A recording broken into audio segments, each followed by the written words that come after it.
বিসমিল্লাহির রহমানির রহিম। প্রিয় প্রশিক্ষণার্থীবৃন্দ, আমি এস.এম. রমিজুল ইসলাম, ইন্সট্রাক্টর ইলেকট্রনিক্স, যুব উন্নয়ন অধিদপ্তর, বান্দরবান, পার্বত্য জেলা। আজকের টিউটোরিয়ালটা মূলত আমার প্রশিক্ষণার্থী যারা ইলেকট্রনিক্স ট্রেড কোর্সের তাদের জন্য। এটা প্রাক্তনও হতে পারে, বর্তমানও হতে পারে, ইনশাআল্লাহ ভবিষ্যতের প্রশিক্ষণার্থীদের জন্য টিউটোরিয়াল। তো আমরা টিউটোরিয়াল শুরু করার আগে কিছু বেসিক বিষয় আমাদের মানে বেসিক কিছু কথাবার্তা বলতে হবে বা শুনতে হবে। যেহেতু আমাদের ট্রেড কোর্সের নাম হচ্ছে যে ইলেকট্রনিক্স, এটা হচ্ছে যে পদার্থবিজ্ঞানের একটা অংশ বলা চলে, বা পদার্থবিজ্ঞানের একটা অংশ।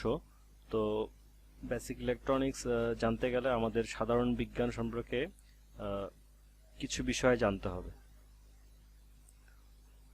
যেহেতু ইলেকট্রনিক্স ট্রেডটা মূলত সায়েন্স বিজ্ঞানেরই একটা অংশ, আর তোমরা যারা আমার ক্লাস করো বা যারা প্রশিক্ষণার্থী আসো, তারা সবার ব্যাকগ্রাউন্ড সায়েন্স না, কিন্তু আমরা সায়েন্স বলতে যতটুকু আমাদের মানে জেনারেল সায়েন্সটুকু আমরা জানবো। কারণ যেহেতু এখানে সামনে আমরা রেজিস্টর, ক্যাপাসিটর, তারপর হচ্ছে যে ইন্ডাক্টর, ট্রানজিস্টর, এই যে বিভিন্ন ধরনের ইলেকট্রনিক্স কম্পোনেন্ট, তারপরে ভোল্টেজ, কারেন্ট, ওহমস, বিভিন্ন টার্মস আসবে। তো এই বিষয়গুলো জানার জন্য আমাদের সাধারণ বিজ্ঞানটা জানতে হবে। তো তোমরা যারা আমার সঙ্গে ক্লাস করো তারা ক্লাসের মধ্যেই বুঝতে পারো বিষয়গুলো আমি আলোচনা করি। তো টিউটোরিয়ালটা করার উদ্দেশ্য হচ্ছে মূলত ক্লাসও হবে পাশাপাশি, আর তোমরা যদি ইউটিউব থেকে বা এই ভিডিওটা যদি তোমরা দেখে নিতে পারো, সেক্ষেত্রে তোমাদের একটা সাপোর্ট হিসেবে কাজ করবে। তো কথা না বাড়িয়ে শুরু করি। বেসিক ইলেকট্রনিক্স ক্লাস 1, আজকের বিষয় হচ্ছে সাধারণ বিজ্ঞান। সাধারণ বিজ্ঞানের পরিমাপ। আমরা জানবো আজকে পরিমাপের একক এবং একক সমূহের গুণিতক।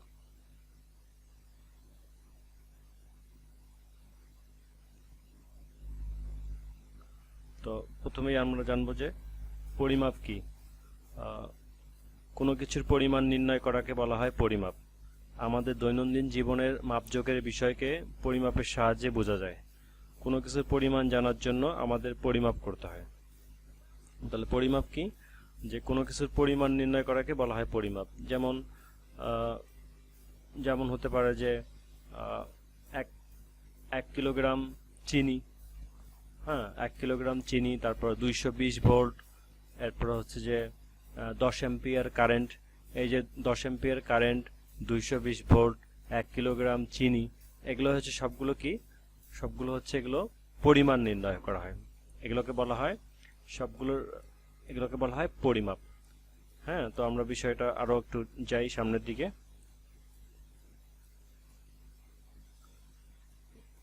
পরিমাপের একক।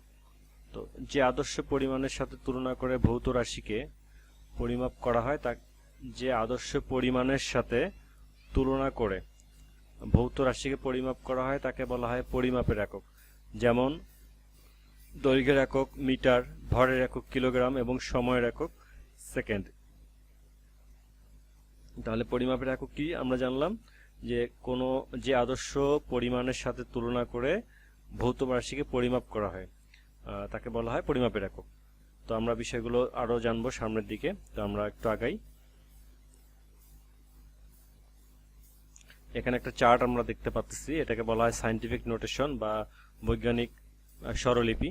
তো পরিমাপের একক সমূহের নাম, প্রতীক, মান এবং গুণিতক। যেহেতু আমরা সায়েন্সের বিষয় বা আমরা সায়েন্স নিয়ে মানে আমাদের বিষয়টা হচ্ছে, আজকের বিষয়টা হচ্ছে সাধারণ বিজ্ঞান। তো সাধারণ বিজ্ঞানের বিষয়গুলো জানতে গেলে বৈজ্ঞানিক পরিভাষাতেই আমাদের জানতে হবে। তো এখানে সায়েন্টিফিক নোটেশনের মধ্যে ফার্স্টে দেওয়া আছে টেরা, মানে পরিমাপের একক সমূহের যে নাম হচ্ছে টেরা। এটা তার পাশে হচ্ছে সিম্বল বা প্রতীক, তারপরে হচ্ছে মাল্টিপল বা হচ্ছে গুণিতক, আর তারপরে হচ্ছে যে এটার সায়েন্টিফিক নোটেশন, মানে হচ্ছে বৈজ্ঞানিক স্বরলিপিতে এটা কিভাবে প্রকাশ করা হয়। তো টেরা তোমরা হয়তো শুনে থাকবে যে টেরাবাইট, গিগাবাইট, মেগাবাইট। তোমরা যারা এমবি ইউজ করো, যে 2 GB, 1 GB, 4 GB, তারপর মেমোরি কার্ড যারা ইউজ করো, যে 32 GB 16 GB, এগুলো হচ্ছে সবগুলোই মূলত হচ্ছে কি পরিমাপের একক। যে টেরাবাইট বলতে শুধু বাইট না, টেরা, টেরা মানে এটাকে টি দ্বারা প্রকাশ করা হয়, এবং এটার মাল্টিপল গুণিতক হচ্ছে কত 10^12, মানে হচ্ছে একের পরে তুমি যদি 12টা শূন্য দাও তাহলে হচ্ছে এটার মানটা পাওয়া যাবে। 1 TB সমান সমান 1 TB সমান সমান 10^12, বা হচ্ছে যে একের পরে 12টা শূন্য, সোজা কথায় আর কি। যেহেতু আমরা মানে এখানে বিভিন্ন লেভেলের স্টুডেন্ট আমাদের এখানে আসে বা প্রশিক্ষণার্থীরা আসে, তো তাদেরকে সহজভাবে বোঝানোর জন্যই আমাদের সহজ যে টেকনিকগুলো আমরা অ্যাপ্লাই করব, যেন আমরা সহজেই বুঝতে পারি বিষয়গুলো। তো টেরা হচ্ছে যে সর্বোচ্চ মান টেরার পরে হচ্ছে গিগা। তো গিগার মান কত? গিগাকে জি দ্বারা প্রকাশ করা হয়।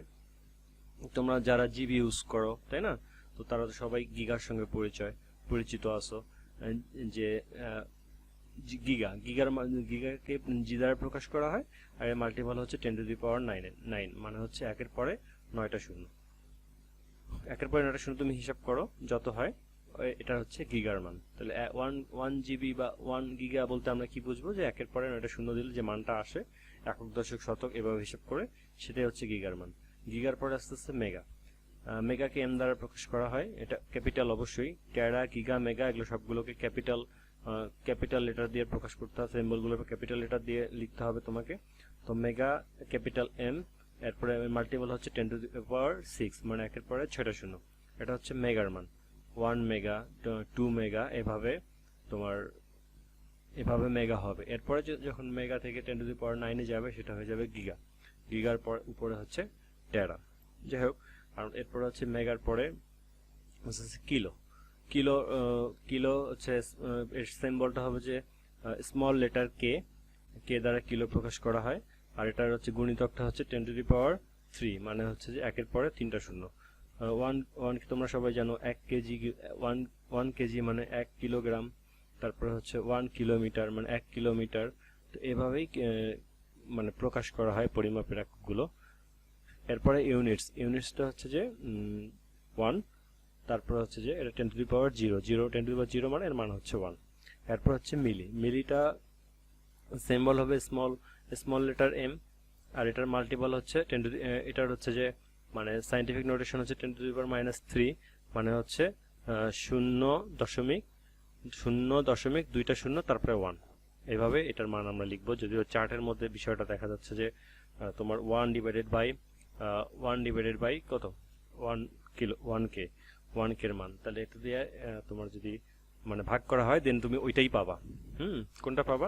10^-3, আমি যেটা বললাম 0.001। এরপর হচ্ছে মাইক্রো। মিলির পরেই মাইক্রো, মানে মিলির পরে আমরা এখন ধীরে ধীরে আরো ক্ষুদ্র দিকে যাচ্ছি। মিলির মান আমরা জানলাম। এরপর হচ্ছে মাইক্রোকে সিম্বল হচ্ছে মিউ, এবং এটার মাল্টিপল হচ্ছে 10^-6, সাইন্টিফিক নোটেশন হচ্ছে 10^-6, এবং এটাকে লেখা হয় 0.0000001, মানে 0 পয়েন্টের পরে 5টা শূন্য তারপরে 1। এরপর হচ্ছে ন্যানোকে সিম্বল হচ্ছে যে স্মল এন। এরপর এটার হচ্ছে সাইন্টিফিক নোটেশন হচ্ছে 10^-9, তার মানে হচ্ছে 0.0000001, মানে 0 পয়েন্টের পরে হচ্ছে 8টা শূন্য তারপরে হচ্ছে 1। এটা হচ্ছে ন্যানোর মান। এরপর হচ্ছে পিকোর সিম্বল হচ্ছে পি, এটার মাল্টিপল হচ্ছে যে বা এটার গুণিতক হচ্ছে 10^-12, এবং এটার তোমার লিখতে হবে 0 পয়েন্টের পরে 11টা শূন্য তারপরে 1। আশা করি তোমরা বিষয়টা বুঝতে পারছো। তো এই ছিল আমাদের আজকের পরিমাপের এককসমূহের নাম, প্রতীক, মান এবং গুণিতক। আমি আবার প্রথম থেকে দেখাচ্ছি তোমাদেরকে। আজকের বিষয় ছিল বেসিক ইলেকট্রনিক্সের ক্লাস 1 আজকে ছিল সাধারণ বিজ্ঞান, পরিমাপের এককসমূহের গুণিতক। তো তারপরে আমরা জানতে পারছি যে পরিমাপ কি, যে কোনো কিছুর পরিমাণ নির্ণয় করাকে বলা হয় পরিমাপ। আমাদের দৈনন্দিন জীবনের মাপযোগের বিষয়কে পরিমাপের সাহায্যে বোঝা যায়। কোনো কিছুর পরিমাণ জানার জন্য আমাদের পরিমাপ করতে হয়। আশা করি তোমরা বিষয়টা বুঝতে পারছো, যে কোনো কিছু যদি পরিমাণ জানি আমরা, যে এখানে কত ভোল্ট আছে, তারপর এখানে কত ওহমস আছে, কত রেজিস্ট্যান্স আছে, হ্যাঁ, তারপর কত অ্যাম্পিয়ার কারেন্ট আছে, এই বিষয়গুলো হচ্ছে কি এগুলোকে এই পরিমাণগুলো জানার জন্য আমাদের কি করতে হবে? পরিমাপ করতে হবে। তো তো পরিমাপ করতে গেলে আমাদের পরিমাপের একক সম্পর্কে জানতে হবে। তো একক সম্পর্কে জানার জন্য আমাদের কি করতে হবে, যেহেতু আমাদের ইলেকট্রনিক্স ট্রেডে আমরা মূলত সেন্টিমিটার, মিটার এগুলো ব্যবহার নেই আমাদের। তারপর হচ্ছে যে কিলোগ্রাম, তারপর হচ্ছে এগুলো ব্যবহার আমাদের নেই। আমাদের যে বিষয়গুলো আছে ইলেকট্রনিক্সের সেগুলো সম্পর্কে আমরা জানবো। তো সায়েন্টিফিক নোটেশনে এখানে একটা চার্ট দেয়া আছে, পরিমাপের একক সমূহের নাম এখানে আছে, প্রতীক দেয়া আছে, মাল্টিপল মানে গুণিতক দেয়া আছে, সায়েন্টিফিক নোটেশন দেওয়া আছে। তো আমরা প্রথমে টেরা মানে হচ্ছে যে সর্বোচ্চ মান টেরার পরে এখন পর্যন্ত কোনো মান আসে নাই। আমরা এক সময় 500 জিবি হার্ড ডিস্ক ইউজ করতাম। তারপর হচ্ছে যে এখন 1 টিবি হার্ড ডিস্ক পাওয়া যায়। যারা কম্পিউটার ইউজ করো তোমরা বিষয়টা বুঝতে পারবা যে কম্পিউটারের যে হার্ড ডিস্কটা থাকে, হার্ড ডিস্কের যে মেমোরি স্পেস থাকে বা মেমোরির যে পরিমাণ থাকে সেটাকে এই হিসাবগুলো দিয়ে করা হয়, টেরাবাইট, মেগাবাইট, মানে তার উপরে আর এখনো আসেনি। টিবি পর্যন্ত সর্বোচ্চ, আর সর্বনিম্ন হচ্ছে পিকো। তো বিষয়গুলো কেন জানবো আমরা, যে আমাদের যে সামনের যে ক্লাসগুলো আছে আমাদের সেখানে গিয়ে আমাদের যখন রেজিস্ট্যান্স পরিমাপ করতে হবে, ভোল্ট পরিমাপ করতে হবে, তো সেই পরিমাপের ক্ষেত্রে সেই পরিমাপগুলো জানার জন্য আমাদের করতে হবে। এখানে আরেকটা কথা না বললেই নয়, আসলে টিউটোরিয়ালটা অনেক দীর্ঘ হয়ে যাচ্ছে, তারপরে বলতে হবে যে তো আমরা যেহেতু সায়েন্টিফিক নোটেশনের বিষয়টা আমরা এতক্ষণ যে জানলাম, তো এখানে একটা কথা না বললেই নয়, সেটা হচ্ছে যে যদি তোমাদের কাছে যদি ভোল্ট থাকে, যেমন মনে করো যে যদি ভোল্ট না, যে কোনো পরিমাপে যদি তোমার কাছে যদি থাকে, মনে করো যে 1 kilo volt, suppose 1 kilo volt বা 1 কিলো ওহমস। তো এই 1 কিলো ওহমসকে তুমি যখন জেনারেল ওহমসে পরিণত করতে চাবে বা জেনারেল ভোল্টে পরিণত করতে চাবে, তখন কি করতে হবে যে 1 কিলো ওহমসের সঙ্গে যে কিলো ওহমসের যে মানটা আছে, যেমন 1 কিলো ওহমসের মান হচ্ছে যে কত, একের পরে 3টা শূন্য মানে 1000। তো 1 কিলো ওহমস ইনটু বা গুণন 1000, ওই মানটা যখন তুমি মাল্টিপল করে দিবে, গুণন করে দেবে, তখন কি পাওয়া যাবে, জেনারেল পাওয়া যাবে। যেমন 1 কিলো ইনটু বা গুণন 1 কিলোর মান দিলা, এত ভোল্ট সমান সমান কত হবে, যে 1000 ভোল্ট হবে। তো 1 কিলো বা 1 মেগা বা 1 টেরা বা 1 গিগা, এই মানগুলোকে যখন তুমি জেনারেল মানে পরিণত করতে চাবে, তখন কি করতে হবে, টেরা, গিগা, কিলো, মেগা, মিলি, মাইক্রো, এই মানগুলোর যে মানে গুণিতক, যে মাল্টিপল বা যে মানটা আছে, সেই মানটা দিয়ে তোমাকে কি করতে হবে, গুণ করে দিতে হবে। আবার মনে করো যে তোমার কাছে আছে কত, 1000 ভোল্ট, বা তোমার কাছে আছে 1000 ওহমস, 5000 ওহমস।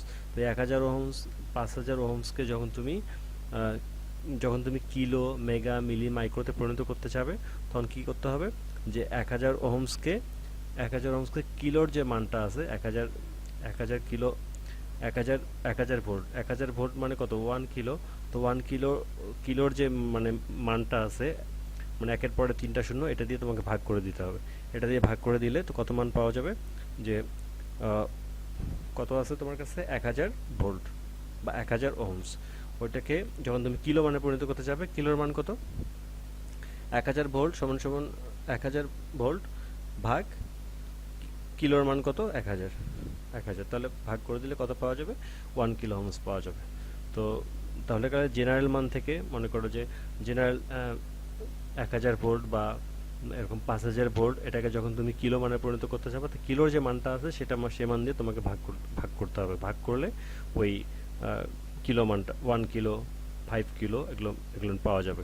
তো জেনারেল মানকে যদি তুমি টেরা, গিগা, মেগা, কিলো, মিলি, মাইক্রো, ন্যানো, পিকোতে পরিণত করতে চাও, তাহলে টেরা, গিগা, মেগা, কিলো, মিলি, মাইক্রো, ন্যানোর যে মানগুলো আছে সেই মানগুলো দিয়ে ভাগ করে দিতে হবে। কি করতে হবে, এই মানগুলো দিয়ে জেনারেল মানকে গুণ করে দিতে হবে। ওপেন করলাম। এখন এখানে যদি আমি লিখি যে 1000 ভোল্ট, তোমার কাছে আছে কত, 1000 ভোল্ট। এখন এই 1000 ভোল্টকে যখন তুমি এটাকে যখন কিলো মানে পরিণত করতে চাবে, তখন কি করতে হবে, 1000 ভোল্টকে যদি কিলো মানে করতে চাও, তাহলে কি করতে হবে, 1000